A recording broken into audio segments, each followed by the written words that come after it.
Hey, Pedro, mic check. Yeah, you're good, brother. Cool, bro. Wait, do that again? You're good. I can hear you. Okay, my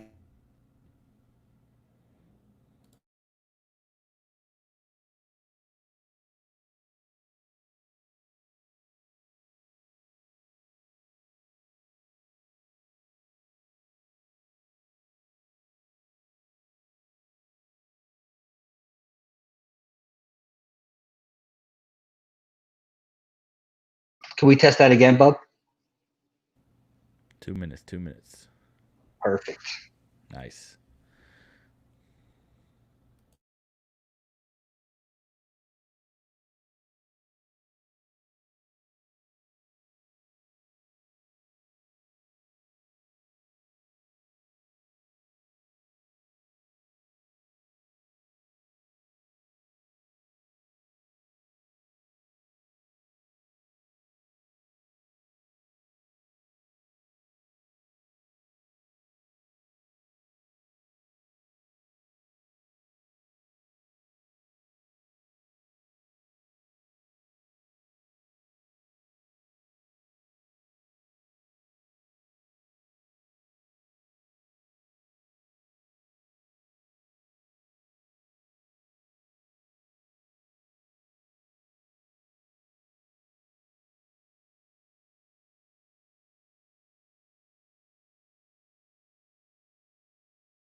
Hello, hello, hello, everybody.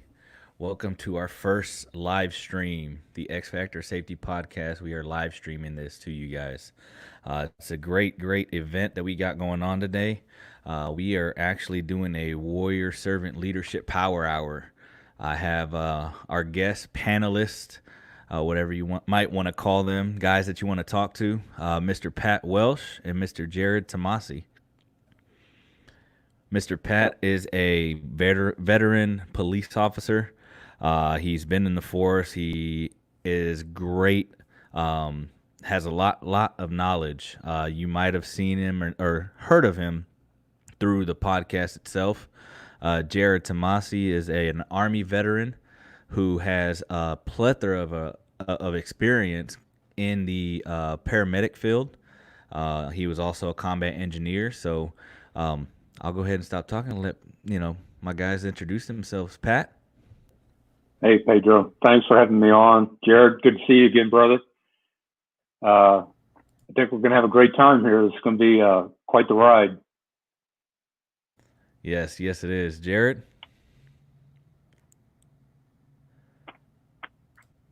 Looking forward to this one because I got a lot to learn from you guys.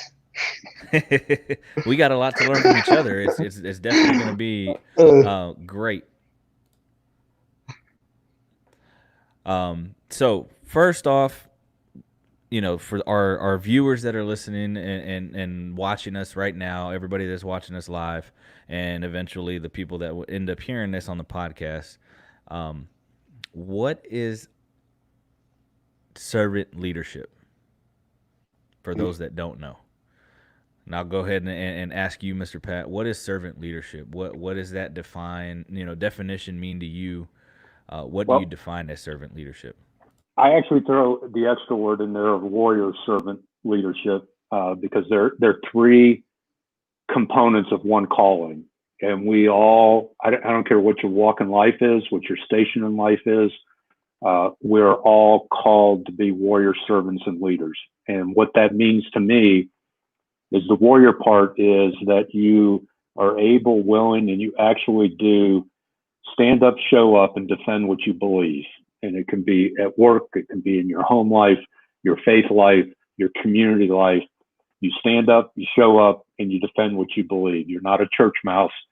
You're not that Kermit the Frog sipping the tea going, none of my business. And so that's the warrior component. The servant component to me means that you always strive to put the wants and needs of others before your own. And anybody that's a parent can really relate to that. Raising your children, you are always putting your wants and needs to the back burner, putting theirs before your own. And then finally, that leadership component. I'm a big reader and learner on leadership from all aspects of life. From the military, there's some great special forces stuff out there, some Navy SEAL stuff, and Jack Welch. But my guru that taught me personally years ago was John Maxwell. And he defines leadership, and this is what I have adopted.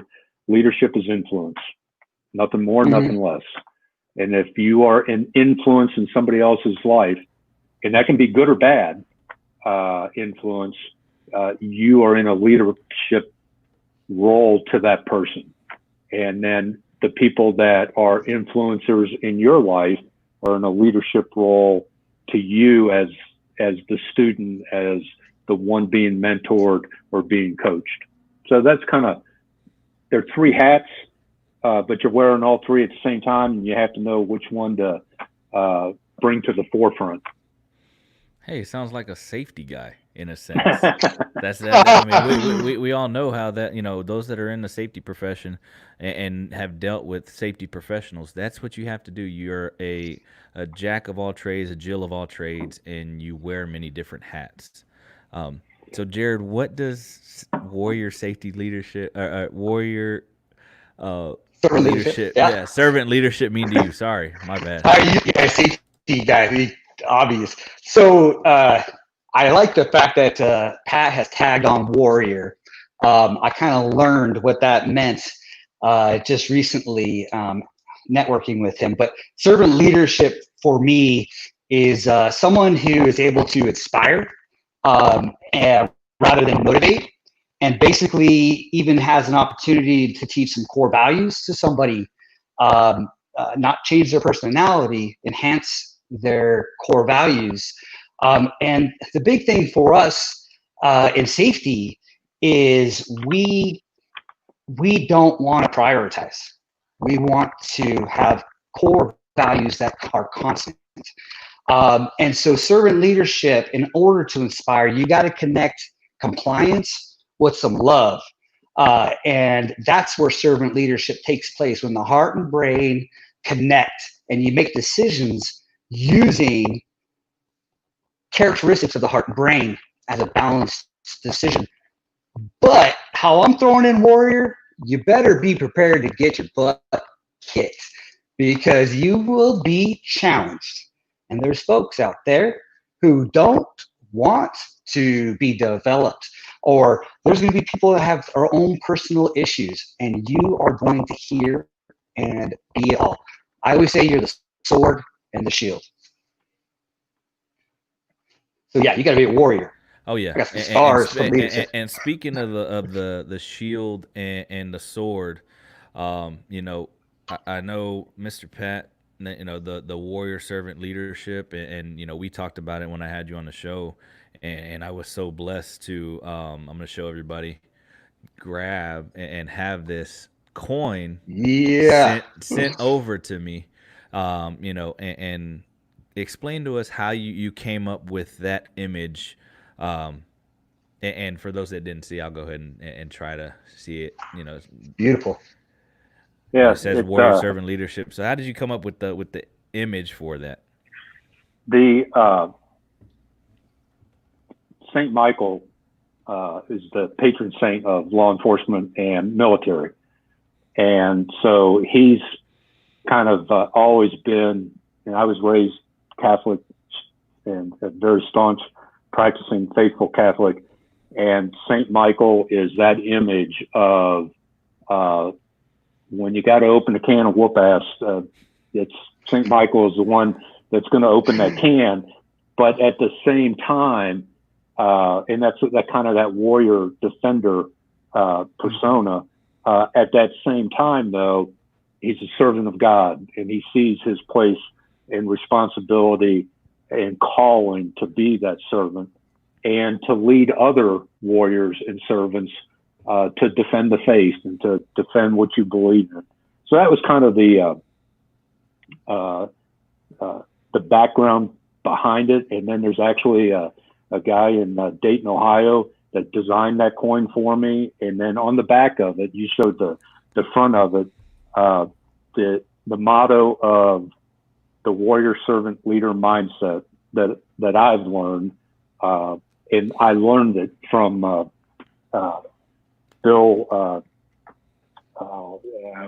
William Stanton Westfall, Bill Westfall. Westfall, yep. He taught me this years ago.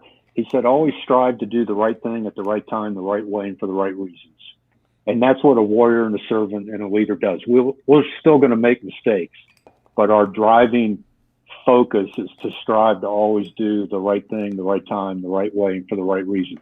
And actually, I'm a student of Sun Tzu in the Art of War.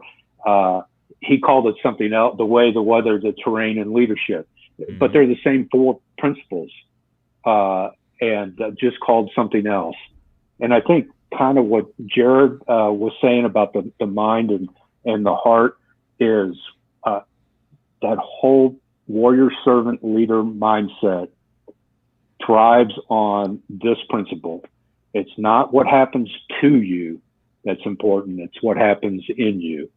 And so that those people when you're trying to make that connection of the safety stuff and they want to play the victim, or it's not my fault, or you're picking on me, or whatever, they're focusing on what's happened to them. Oh, I'm in trouble now, as opposed to what happens inside you. And you internalize those safety practices, you internalize that servant mindset.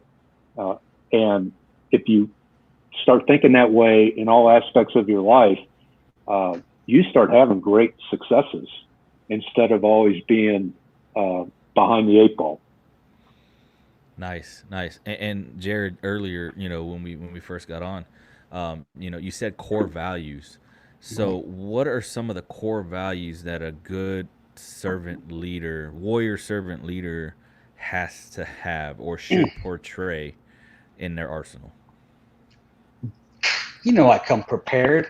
Actually, that was perfect. Honestly, I didn't know when I was going to use this diagram, but I do have a diagram.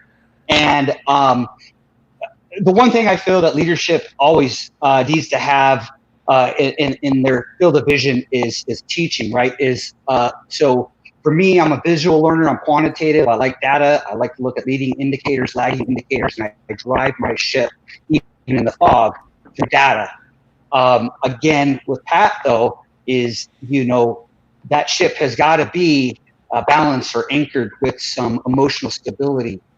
So I had to teach servant leadership for a team on a data center, and I really thought a lot about it long and hard, and I realized I am not philosophical. So I drew it. And it came out pretty good. I think at least the feedback was pretty good. So I'm going to bring it over here and I'm going to walk you through it really quick and see what you think. I already did it. All right. What I did is I got the team together and I said, name the characteristics of the heart. These are their answers. I said, name the characteristics of the brain. Over here. Those are their answers, okay? At the top of the scale, they need to be balanced. There's no right or wrong answers. This is how your team's culture feels. What's important to them in the heart and brain. I look at the heart as the servant, right? The love. The brain is the control center. You have to have compliance going on, structure going on, organization going on. So once they write down this list, show them one thing where servant leadership occurs. And what I did is I drew an infinity, and I'll show you here. And it intersects right there. A well-balanced servant leader uses his heart and brain, and that's where servant leadership happens. So for those of you who need some quantitative data, there you go. That's good. That's good that you were able to, because again, some people are visual learners, some people are just vocal, and it being in the trades, a lot of times you have to get shown 2 or 3 times. Being a safety professional, you got to be able to, and in any professional, you got to sometimes learn how to bring your message to the forefront in many different ways. And like you said, one thing. Go ahead. You said the trades, but that was part of the servant leadership is engagement. For safety professionals, we talk so much, right? Every day, wear your PPE, it's hot out, drink water, complacency. And then the next day, every day is PPE. Get them to engage and tell you what servant leadership is to them. That's why I liked that diagram, because it was up to them. Not me. I just drew a circle, or whatever. That's it. So. Yeah, no, I totally agree. And then, Mr. Pat, in the many years in your experience, how have you been able to overcome adversity and bring those values of servant leadership forward with you? Having a foundation that I'm focused on, and I've strayed. I've been through a lot, and the bottom line, and I'm going to redefine a little bit. I use heart, mind, and soul in my training, and when I do, with military cops, the military, the Air Force. Their big thing is you have to be fit in body, mind, and spirit. And I was teaching security forces, about 1,200 cops over a period of about 6 weeks, and in 6 different bases. And at every base I went to, I said, "Hey, you were all told to be fit in body, mind, and spirit. Did they define for you what they meant by body, mind, and spirit?" And I had all the way up to a 2-star general. It was in one of my classes. And I got a resounding, nobody knew, well, no, we're just supposed to be fit in body, mind, and spirit. And I said, well, let me change the words a little bit. And this is what has kept me focused through adversity.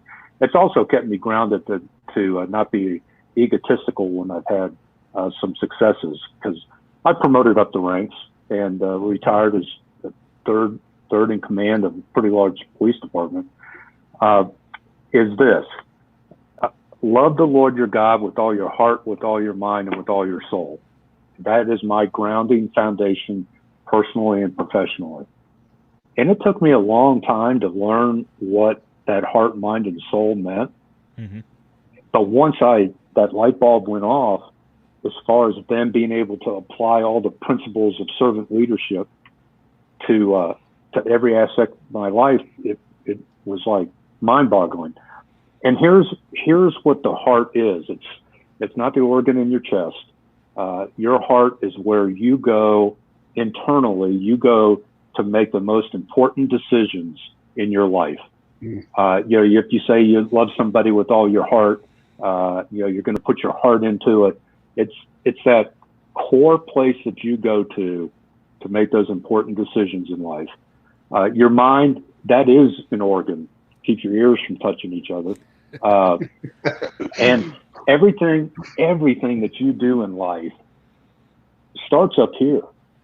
If you want to bring about change in the culture, you want to bring about compliance, it's not so much you have to change somebody's heart or their soul. You have to change their mind, how they think, because everything begins with a thought, and then the thought becomes an attitude, a settled way of thinking. If you had kids and you have a teenager and you go, I don't like your attitude, what you're really saying is, I don't like what's going on up here in your head. Right. Because you're displaying your attitude and behaviors. And then those repeated behaviors, those become habits.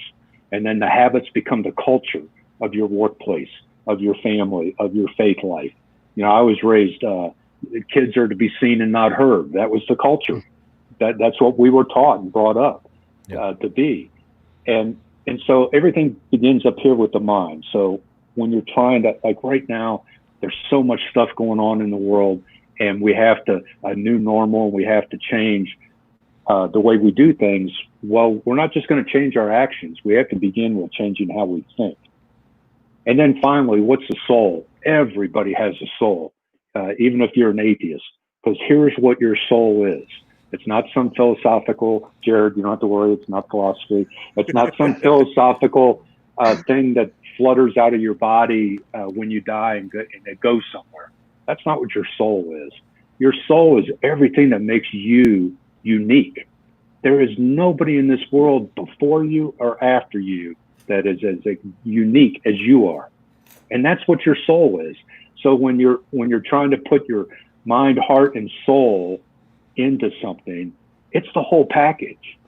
It's everything from up here to how you really truly believe in your heart of your values and all the unique things about you that you can bring to a team, you can bring to a company, you can bring to your family life. That's what makes you unique. And so that's what's gotten me through adversity. And when I say adversity, I don't mean to be a Debbie Downer, but we're a Gold Star family. We had a son that died serving overseas. You don't get much more adverse than that. Right. And it's that faith life that's coupled with those three principles of heart, mind, and soul. Mm-hmm. Yeah, and you hit the nail on the head. Your uniqueness, and that encompasses everything about you. And I think that's the reason why I named this show The X Factor of Safety, because everybody has a certain uniqueness about them, whether it be in the workplace, in their professional career, at home. They all are unique in their, all the guests that I've had on, you guys have your strengths, your weaknesses, but you encompass everything in your day to day.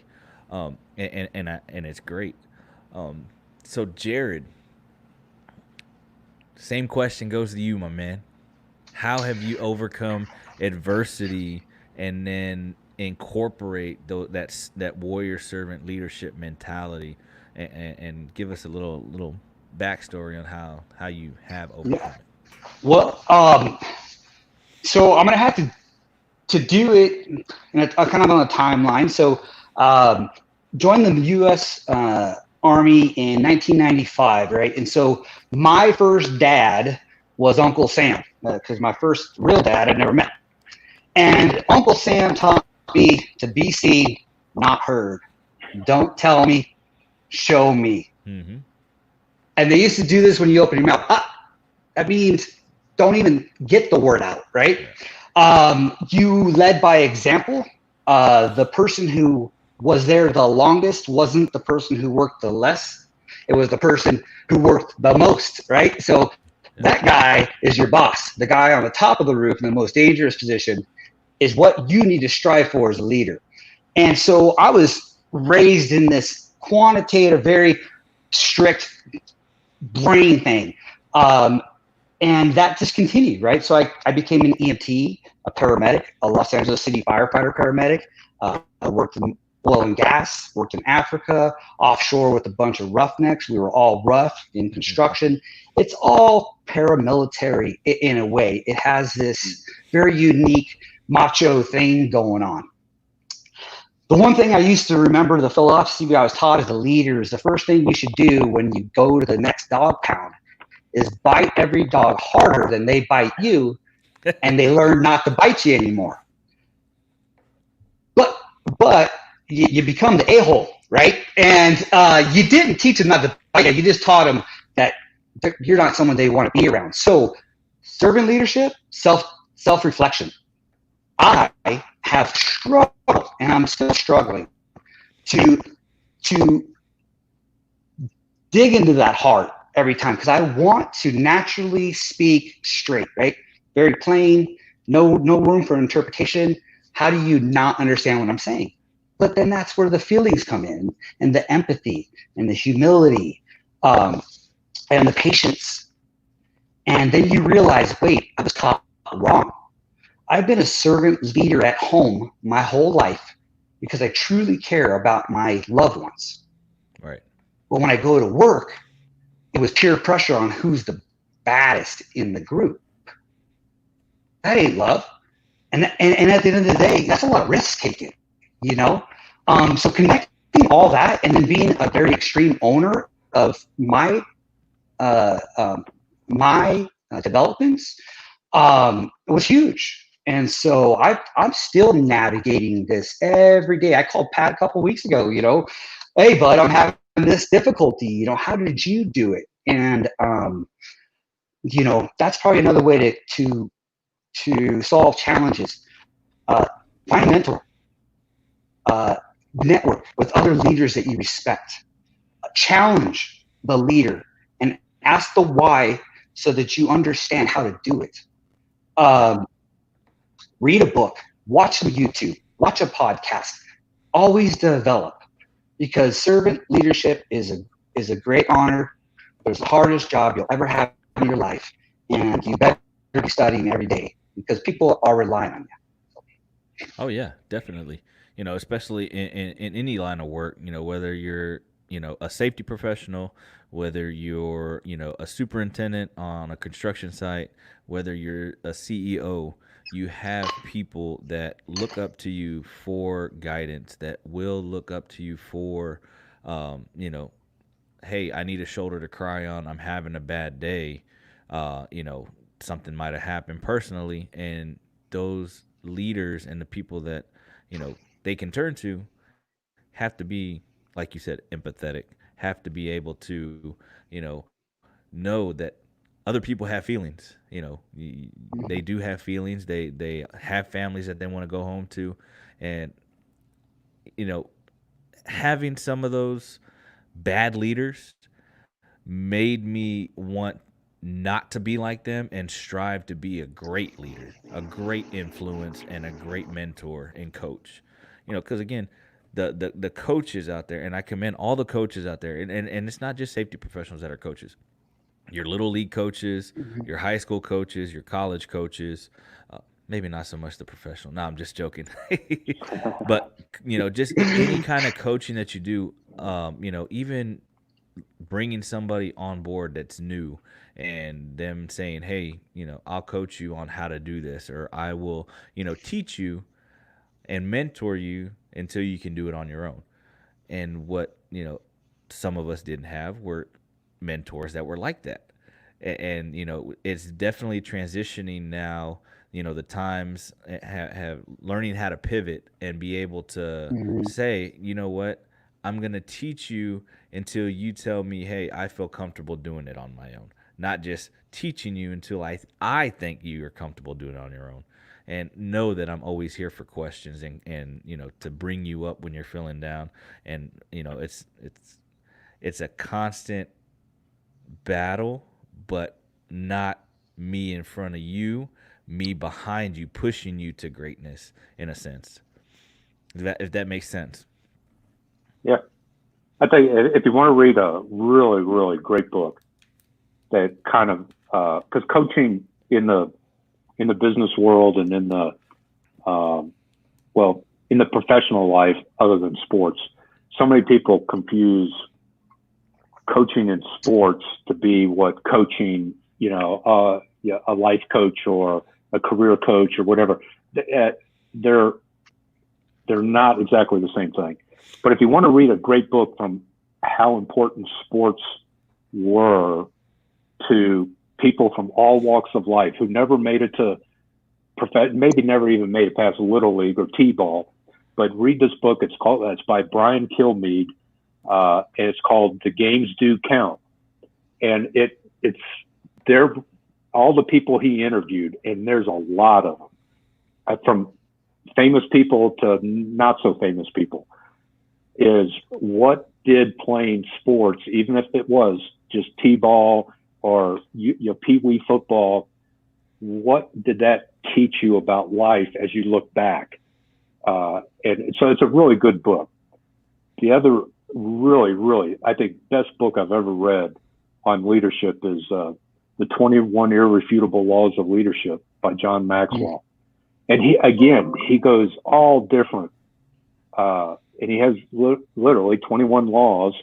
And then he uses the stories of people like McDonald's, the McDonald brothers that founded McDonald's. Oh, we can never take this, beyond the few cities we're in California. And Ray Kroc's like, sure you can. And he buys them out. And then we know the rest of the story because Kroc didn't have that lid on his head. I can't go beyond this. He opened up his mind and opportunities, and we know the rest of the story. So I think having a coach and having a mentor, and they are two different things, are extremely important, because coaching is not about telling you what to do, but it's helping you discover what your strengths are and build on those, and help you discover what your areas that you need improvement on and how you can do that. And so and you can coach somebody and they never know you're coaching them. If you ask great questions, and then you'll get great answers, you can help guide people to build on their strengths, improve on their weaknesses or areas they need improvement on. And they have no idea that you're being that person behind them, pushing them, as opposed to a mentor. And I've had only a few mentors in my life. Is those are people you go to and you say, I don't want to make mistakes. Tell me what to do and how to do it, as opposed to trying to, it's like you have kids that we have a granddaughter. We're trying to teach her to walk. She's 15 months old. You can't make her walk, So it's kind of entertaining. But in the workplace, if you try to mentor someone and tell them what to do and how to do it and why they should do it, and they didn't ask for you to mentor them, you're going to come across as being the boss and, quite frankly, being the south end of a northbound horse. Mm-hmm. But if they do come to you and go, hey, boss, someday I want to be sitting in Jarrod's seat. So I come to Jarrod and go, Jarrod, how do I get to where you are at? Tell me. What do I need to do? What do I need to study? Skills and whatnot? That makes you a mentor. Whereas I can coach a dozen people and they have no clue. And it's important. We do it with our kids. We can do it in our faith life. We can do it in our professional life. And that's why I think that whole concept of having those mindsets of a warrior, a servant, and a leader, you can't turn it off and on. Yeah. It has to permeate every aspect of your life. And then it just becomes a second nature habit. So repetition is the mother of all learning. Yeah. And it's taken me 63 years to learn all of that. So I never stopped learning. I think, Pedro, I think I was on with you a few weeks ago. You asked me, what books am I reading? I literally did this.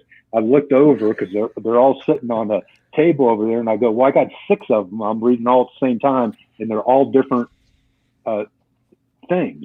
Yeah. It's not just about leadership. So. No, and speaking of books that are people are reading, one of the good books that I recently picked up was the Success Principles by Jack Canfield.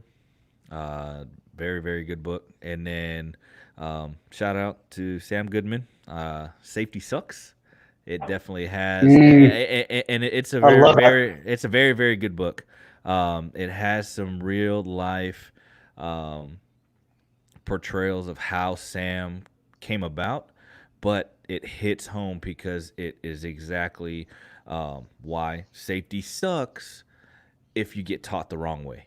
And again, it tailors back to, that warrior servant leadership, having those bad leaders and those bad mentors and coaches that telling you, the wrong way to do things. And we've always done it that way, to finding and reaching out to the newer,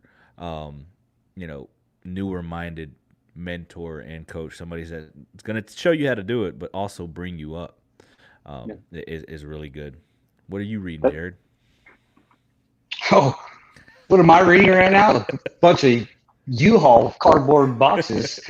We're moving to Orlando in a week, so there you go. I'm not reading anything. But I will tell you, one of my favorite books was Extreme Ownership.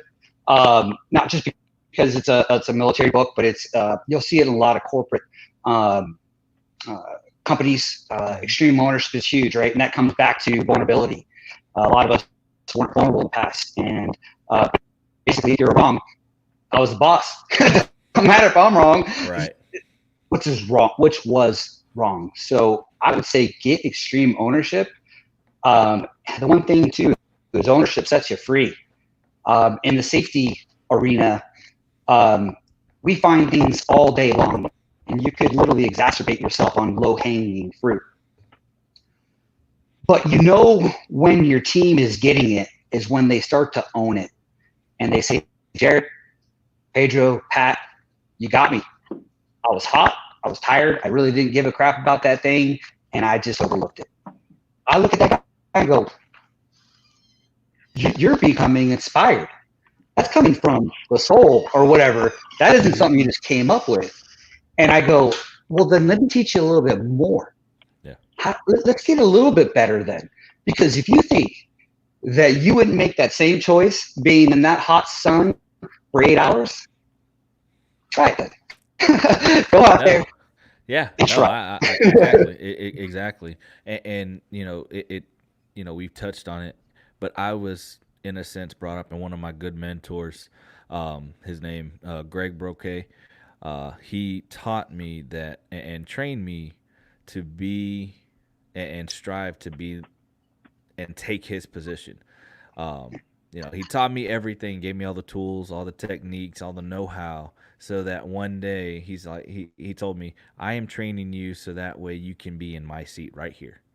And it stuck with me, and it's been kind of my mentality. Every time I have somebody that I have to train or mentor, I train them so that way one day they can have my job. Because I'm still striving, I'm still learning, I'm still growing and wanting to, better myself. So if somebody takes my job, guess what? That means I'm moving up. Or I might be falling back and let them have the success and, see what they can bring to the table. That could also be it. And that's an incredible lesson I learned probably about 20 years ago. Was leaders don't groom followers. They raise up. Yeah. They raise up other leaders. Yes. And that really struck me as in a leadership position, and mine was part of it was positional. I was promoted up the ranks in a 500-man department, so I had the bars and stars and stripes, at some point in time. And if I wanted to play that, do it because I said so, because I got it. You don't. That's poor leadership, but it's a form of leadership. But the light bulb moment for me was that learning my job is kind of twofold, is to raise up other leaders so that they can, if you want to call it in the business world, that you have a succession plan. Mm-hmm. What happens if the CEO drops dead of a heart attack? Is the company going to implode because it was all about that CEO? You want to have a succession plan. And the other thing was, I genuinely believed part of my job was to make my boss look good.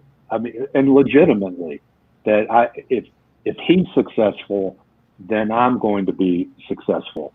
And right. Being successful could be that the chief wasn't riding your butt all the time, or you weren't being hauled into internal affairs. You know,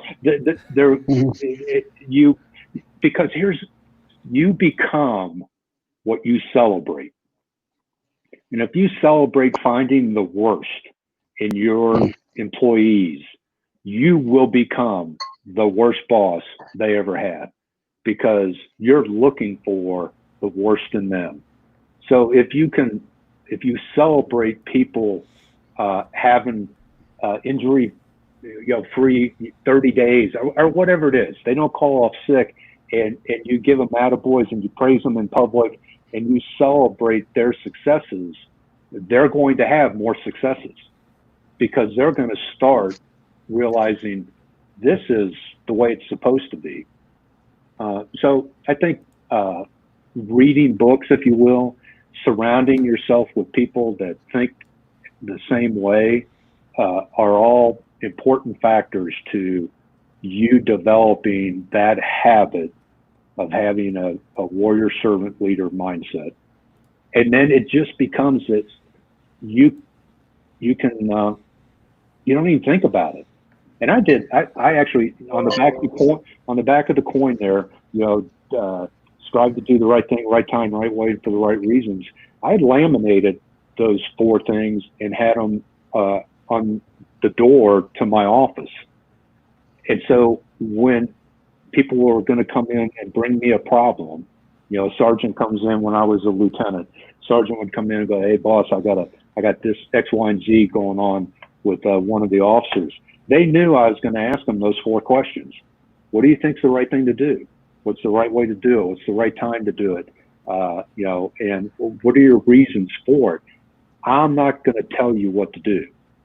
This is you're the sergeant. It's your job.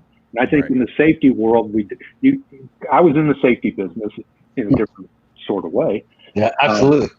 In the safety world, there are times where you have to bark out orders and you're carrying the big bat.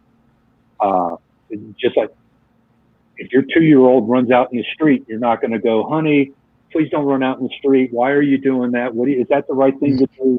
Yeah, no, you're going to snatch them out of their shoes, because it's a hazard. Dangerous, yeah, it's dangerous. Yeah, and so when you guys, in your world, when you face a hazardous situation, that's not the time to try and be empathetic. That's the time to bark out orders and get immediate compliance so somebody doesn't get hurt.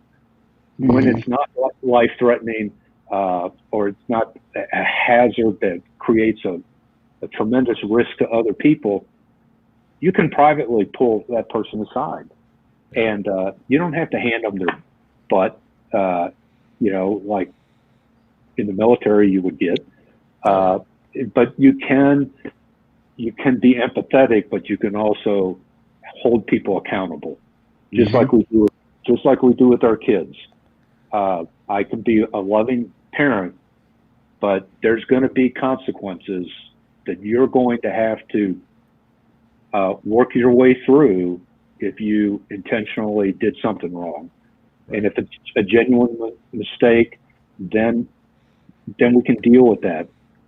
So and that's why I say, I can't say it enough, that this whole mindset thing is in every aspect of your life. It's not just at work. It's not just at home. It permeates everything about you. And I'm telling you, I'm a much happier person having learned a lot of these principles and applied them, even though I didn't learn them from a lot of the folks that were my bosses. I had 8 police chiefs in 26 years, and 7 of them sucked. And we would. It was like, God, I can't wait for them to find another chief's job somewhere. But I learned how not to treat people. Gotcha. And I had some vicious ones that came after me personally, and a very, very bad time in my career. But I learned from those folks how not to be like them. Right. And when I did find people that I had an immediate boss that was just tremendous, originally came from North Carolina. And I'm telling you, I'd run through a brick wall for him if he said, Pat, go through that wall. No ifs, ands, or buts. Nice. Nice. So we do got a question. We have a question that came through, came in a little bit earlier. Transmit Safety asked, what was an experience within your career journey that has been humbling, and how did you transfer forward? Is that me? Yeah, go ahead, Jarrod. I'll let you answer first. Do you want to go, Pedro? So an experience for me that was humbling. It was definitely having to deal with a fatality on the job. Being a new safety guy, having somebody actually lose their life on your watch. It was very, very humbling. And you get shaken up after something like that. But then, how did I transfer forward after that? I definitely got my head in the books. I definitely reached out and got mentors and asked the questions, and I was not afraid. And mind you, this was early on in my career. I've been in safety for 10 years, but being the person that I am now was, in a sense, because of this. Somebody lost their life, and I was able to finally stick up for myself and the workforce to the bosses, to the CEOs that were saying, hurry up and get it done. This is about production. We got to get it done. And I was like, nope, enough's enough. We've already had an accident, a fatality, no more. I am not going to be part of this. So needless to say, after that experience, moving forward, I have learned to stick up for myself, stick up for the fellow worker that's out there putting their lives at risk day in and day out, and making sure that I am on the front lines with them to prevent a fatality from happening again. What about you, Jarrod? I have a little bit of a different experience. The most humbling journey in my career was when I was sat down and told that my leadership style sucked. Nice. Right? And I deserved it because this was my mentor developing me. The one thing I learned is I was exactly like the subordinate that I didn't want to deal with. I was full of myself. I knew it. I was a leader. I came from the Army. I could do it all. So he taught me something a little bit different. He said, "You're leaving your team in the tracks." And I was thinking, how is that possible? You're leaving bodies behind. What? Tell me. He said, "You're working them too hard." I said, "Wait a second." But I was told to lead by example. And so I'm going harder than them, faster than them, and I'm trying to do it better than them to show them how to succeed. Yeah, you're leaving the tracks. You can't keep up. And it was funny because what I realized is a story that went back to the fire academy. I was a long distance runner. I'm 5'6". I don't know how I got into long distance running, but it really it helped us, right? Cardio, and stamina. And so, yeah, in the fire department. And so I was like, the rest of these guys are doing push-ups. I'm running, right? Because that's all I see these firemen doing. And so people started asking me, how do you do it? How do you run that fast and for that long? And I was such a terrible teacher and thought that leading by example was it. And I'd look at him and go, well, follow me. And I'd run. And I'd say, no, keep going. Don't slow down. And then all of a sudden they'd go back and I'd say, oh, they're not ready. And I keep running. Because to me, you put the left foot in front of the right foot at the same pace as me. That's how you do it. Mm-hmm. There's a lot more to that. With all the experiences, all the failures, all the things that I trailblazed through, I could have showed them so that they can get to where I'm at faster and maybe even become better. So very humbling to hear that you're leaving your team behind. But I'm glad I heard it, because I have to recognize that. I think leaders, all leaders, maybe it comes from the soul, they're driven. There's something in here that drives, right? It's passionate. If you look at them, they're into a lot of different things, even 6 books at a time, hobbies. They're driven. That drive, that passion can come across intense, and you can leave some books behind. So we got to dial that generation, that culture back, not because you have to, but because you need to. We're all different a little bit, you know, and we need to learn from other folks too. That might be on the other extreme of rainbows and unicorns. I just wanted to tap back into something Pat said, is there was something out there called the safety cop. And one thing I want folks to remember, if you're dealing with safety and your leader, do not let that oppress you, because you must have compliance with leadership, because without compliance and leadership, safety won't happen. You can't just say, I love you, and do everything for everybody and be there all the time. And you can't just say, do it the way I said. You have to meet in the middle, because, and the funny thing is, it's a thin line. You step on that side, you're too soft to 50% of the people. You step on that line, you're too hard to 50% of the people. It's tough. Warrior, back to the warrior. Oh yeah, yeah, and you know, circling back to the sword and shield, like you had mentioned early on, knowing when to use the shield and protect those employees, and knowing when to use the sword to combat those, you know, behaviors and attitudes, to, you know, and not necessarily to beat them down, but to pick them back up to the, you know, that happy medium that we find in that, you know, in the middle of those two areas. But again, you're not going to be able to please everybody. You will never ever please everybody. You know, everybody's going to have an opinion of you. Everybody will have something bad to say at one point in time. It's when you actually stop caring about the opinions and have the passion to, again, lead and become, you know, transparent in a sense, to where, you know, you're going to lead regardless, whether you have 100 bad opinions of you or 100 good opinions. You're still going to be that great leader, because you're trying to promote change. And that's, you know, in a sense, what it's all about. I love safety. I'm very passionate about safety, because I want to change the world. You know, and again, you know, just like Pinky and the Brain, you're trying to take over the world one little step at a time. You know, one little safety talk, one little coaching opportunity, and you change the mindset of one person, who then changes the mind of another person, and it just, you know, the trickle down effect, and everybody ends up changing the world in their own little way. But yes, I want to be able to make change, and the only way to do that is to know when to use that sword and that shield. Mm-hmm. Or both. Or both at the same time. Yeah. Sparta. Yeah, exactly. This is Sparta, and then here comes the chest kick. Bam.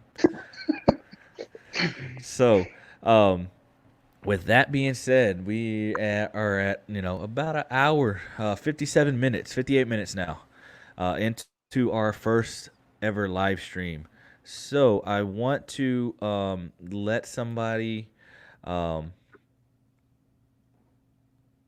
a brain fart. I want Jarrod to give us some of his wins and fails. How have you won? And, you know, it could be personal, it could be professional, and then what have been some of your failures? Okay, so I'll end with wins. That'll be the positive. So what are my fails? And on the fails. Yeah, you know, and we fail every day. You know, I think my failure is supposed to come back resorting to the generation that I was raised in. It's natural for me. It's a personality thing for me. I almost feel like it might be a part of my soul. You know, it's I was immersed in it. The TV was different. The radio stations was different.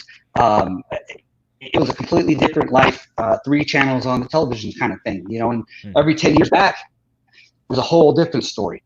And you know, not being intentional and allowing myself to just relapse into my way or the highway is where my failures have always come from. You have to adjust. You have to adjust. Everything is adjusted. Just like safety, you'll hear the guy that says, I've been doing it for 30 years this way. And I look at him, I said, dude, don't admit that. That means you've been doing it 30 years wrong. You have to adjust. 30 years ago, that might have been okay. But it ain't right now. And that's the same with your leadership. 30 years ago, shoot, I was having fun in the Army. We all thought the same. I'm having more challenges these days. And you know what? I love it because it's making me a better dad, and a better friend. And I feel that my conversations are becoming a little bit deeper and actually a lot more valuable. Because I was so intense. It's like, let's talk about some really deep stuff or nothing at all and go running.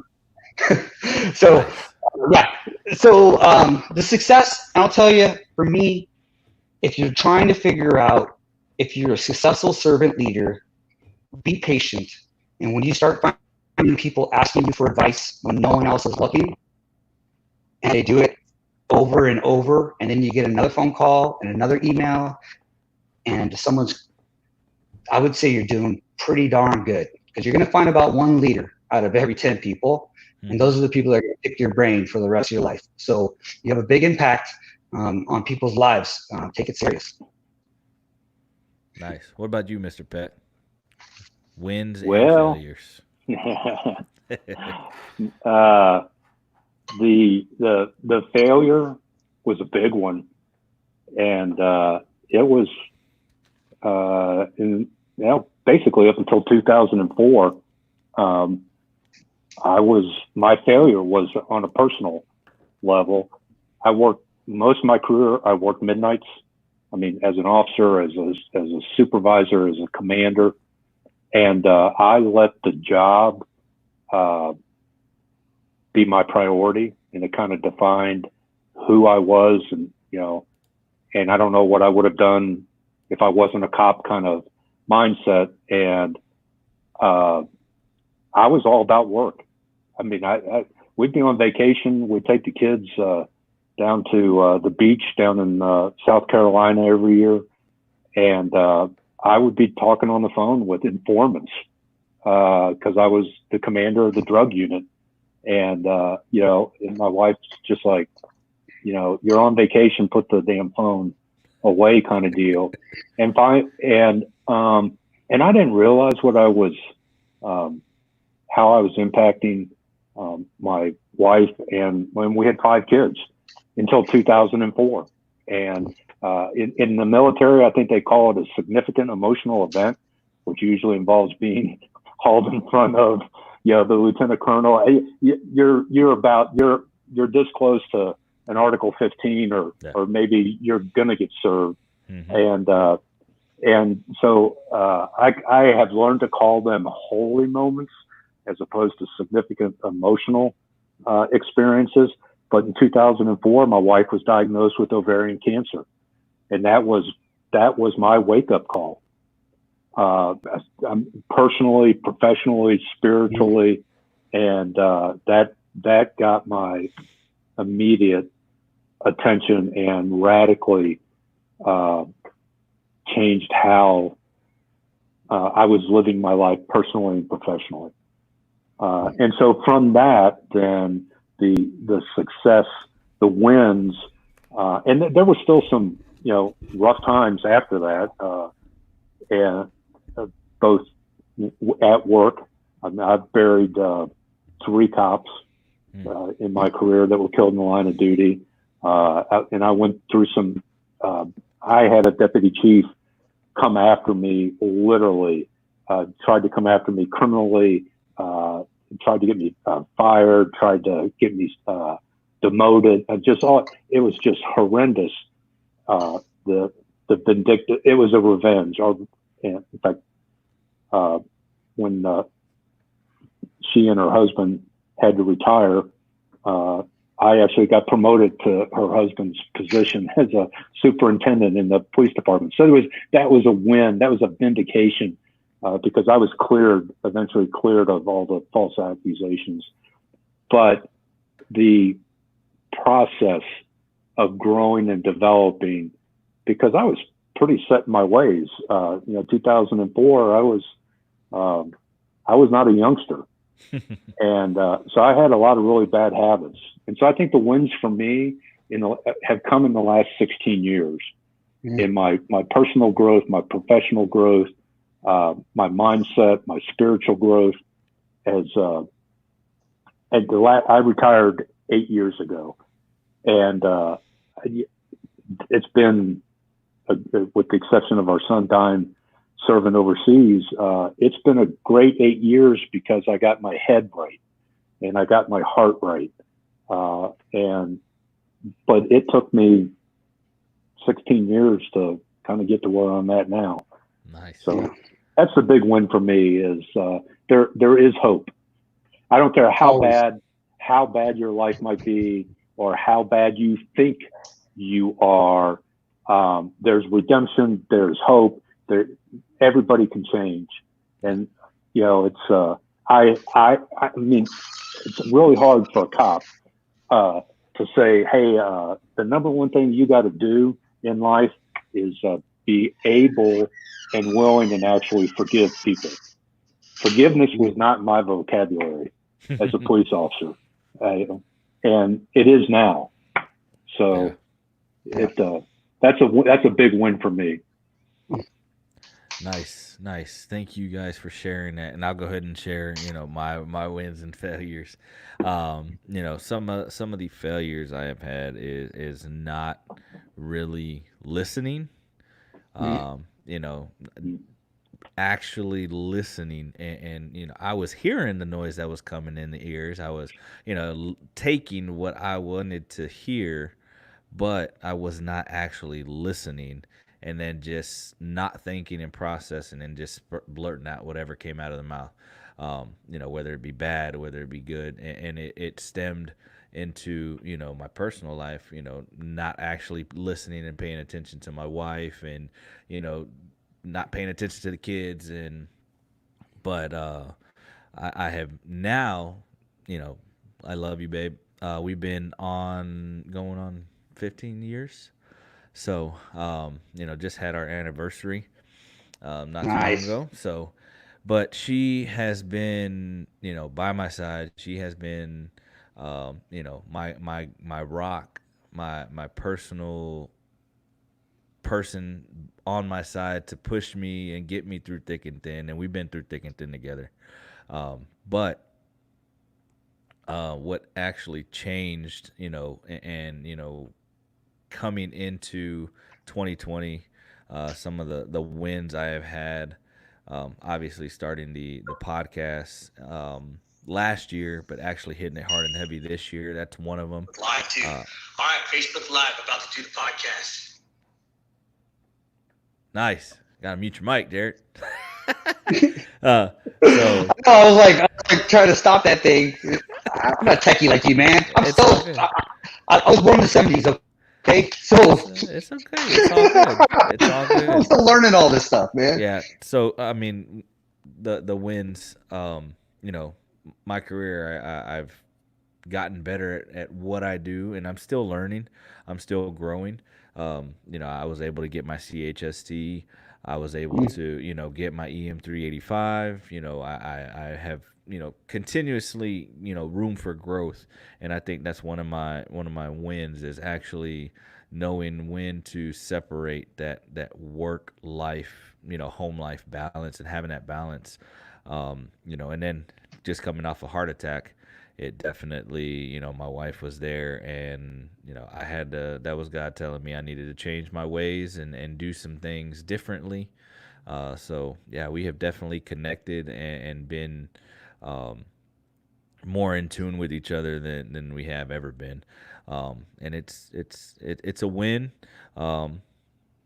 It took a couple of failures to get to it, but, we're here for the long haul, and, we becoming a dad and being a dad, and now my oldest is fixing to start driving. It's crazy. But yeah, those are some of my wins and failures, and, both personally and professionally. So it's great. It's great. So, closing thoughts.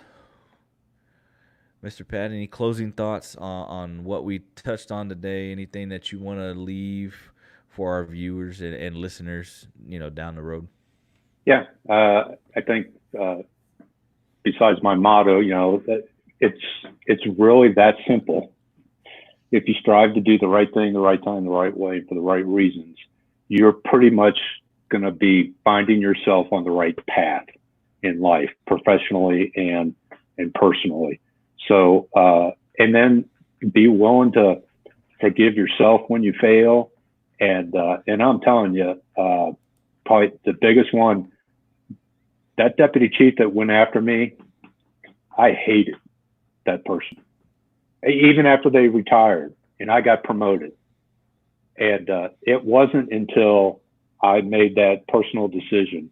That's all in the past. And I forgive what they did to me and my family. And it was like a burden just came off my chest big time. So I would say those two things. On the positive side, do the right thing, right time, right way, right reasons. On the negative side, whatever baggage you're holding on to, drop it. Get rid of it. It's not worth it. Nice. What about you, Jarrod? Just keep it simple. Learn to inspire. Inspiration lasts for a long time. Motivation is what a coach does, right? I can go into a group of accountants and I can motivate them to be fired up, but I'll tell you what, I probably couldn't lead them or inspire them. So know when to be inspirational, know when to be motivational, and then reach out, ask questions, be vulnerable. You got a lot of friends out here, and I wish you guys best of luck with your leadership journeys. It's exciting. Nice. Well, fellas, I greatly appreciate you taking the time out to be on the first ever live stream of the X Factor of Safety. Even when we had our conversations on your guys' episodes that came out, we had a great time. We actually, talked about a lot of things. So, viewers, listeners, we thank you for tuning in with us, and we greatly appreciate the questions and the comments that came through. I know you've seen down at the bottom of the screen the ticker that was coming up. But before I get into the details of the upcoming contest that the X Factor Safety is going to have, Mr. Pat, Jarrod, let everybody know where they can reach you at. How do they find you? And then obviously I'll go ahead and put that into the show notes as well. Mr. Pat, how do people get in touch with you? How do they reach out to you? Yeah, you can connect with me on Facebook or LinkedIn. LinkedIn's I'm Pat Welsh, JD, as in Juris Doctorate. I'm also a lawyer besides having been a cop. Or shoot me an email. That's probably the best way. pjwelshllc@gmail.com. And I'd be happy to and love to connect with the listeners. Nice. What about you, Jarrod? LinkedIn, that's my watering hole right there. So Jarrod Tomassi, just get me there. And if you're serious, message me, follow me, hang out with me, and I'll probably get to know you and give you my number. So nice. And I'll wait until I get to know you, though. Nice. And everybody knows where to reach me at. I have the ticker down below. The xfactorsafety.com. You can go over there, send us an email, hit us up on the X Factor hotline, find us on all the social medias where you're tuning in right now. And this is going to be an ongoing thing. We're going to have some more live stream. We're going to get some more guests on here. Again, fellas, thank you. Greatly appreciate your company and your time today. So before I go, the upcoming contest is going to start in August. But I want to put plant the seed right now. There will be a contest coming out in August for some X Factor Safety swag. So stay tuned. I will have it on the xfactorsafety.com. You'll see me start posting about it on LinkedIn and all the social media platforms. It's going to be a shirt, X Factor Safety hat, possibly some stickers, and maybe some surprise merchandise. So stay tuned for that. Follow us, like us, leave us a comment. Again, viewers, thank you very much. We greatly appreciate it. So before we go, ask yourself one question: what is your X factor? Until next time, we will see you later.